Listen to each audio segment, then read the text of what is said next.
Hello. Hello. Hello. My name's Dave Bloniers, and I'm with the U.S. Forest Service.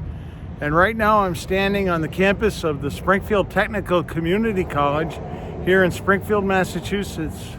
This is where I got my start in education and really fell in love with the natural world around us.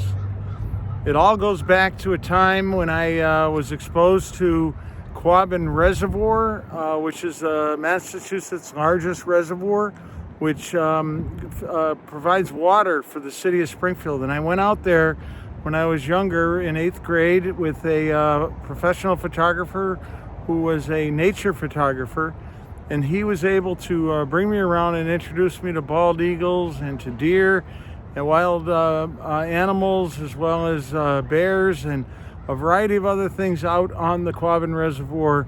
As I said, the largest reservoir in Massachusetts, which was man-made, which filled over 4 towns. It flooded them, and the folks were placed to other parts in the state.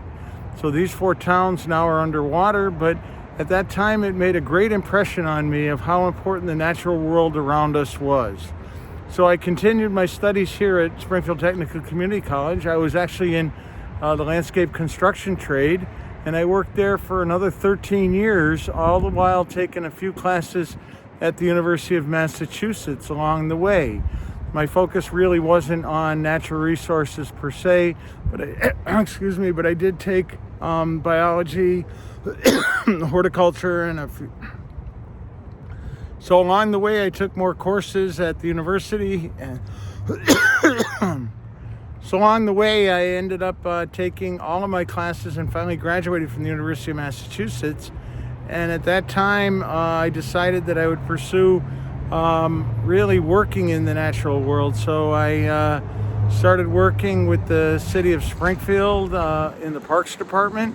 And eventually I was able then to go on to the University of Massachusetts, and I worked and I earned a master's in landscape architecture and focusing on urban arenas, where I still focus today as a urban forest research scientist for the Forest Service.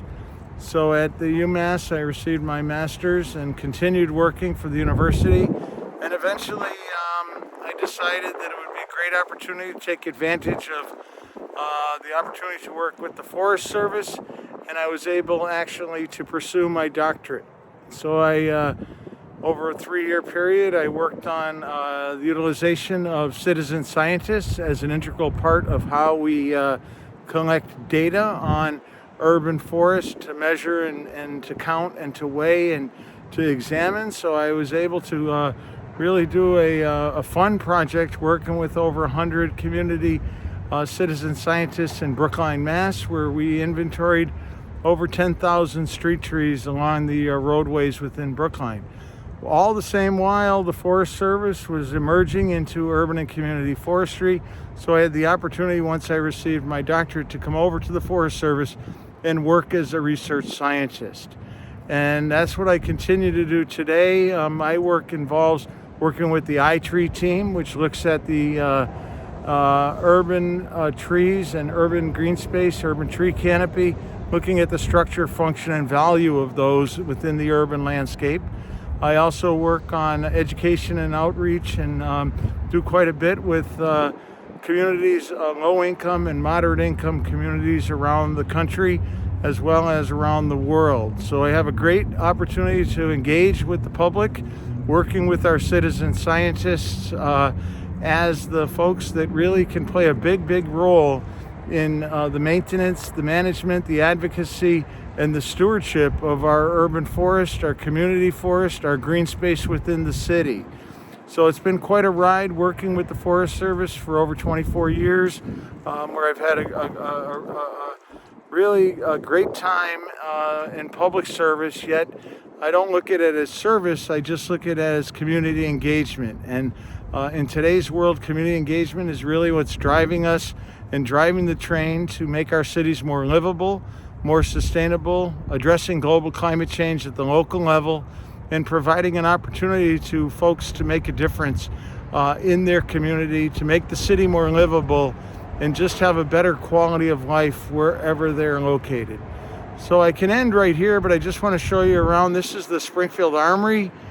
This is just one of the parts of the armory. It was commissioned by George Washington in 1794 as America's first production of armaments. So today it serves as an incubator for small businesses, and I have an office here as part of our urban field station that the Forest Service has in Springfield. So we have an opportunity here to work with students that the Armory now at Springfield Technical Community College. So we work with those students where I got my start, and it's kind of come full circle. So I'm hoping to work with our future urban forest scientists and our tree stewards and our natural resource managers just the same way that someone mentored me and taking me out to Quabbin Reservoir that day. So thanks for listening to my story, and I hope to that all of you are excited and continue your journey in one way or another to serving the natural world and making the country, our neighborhoods, the country, and the world a better place for us all to live. Thanks.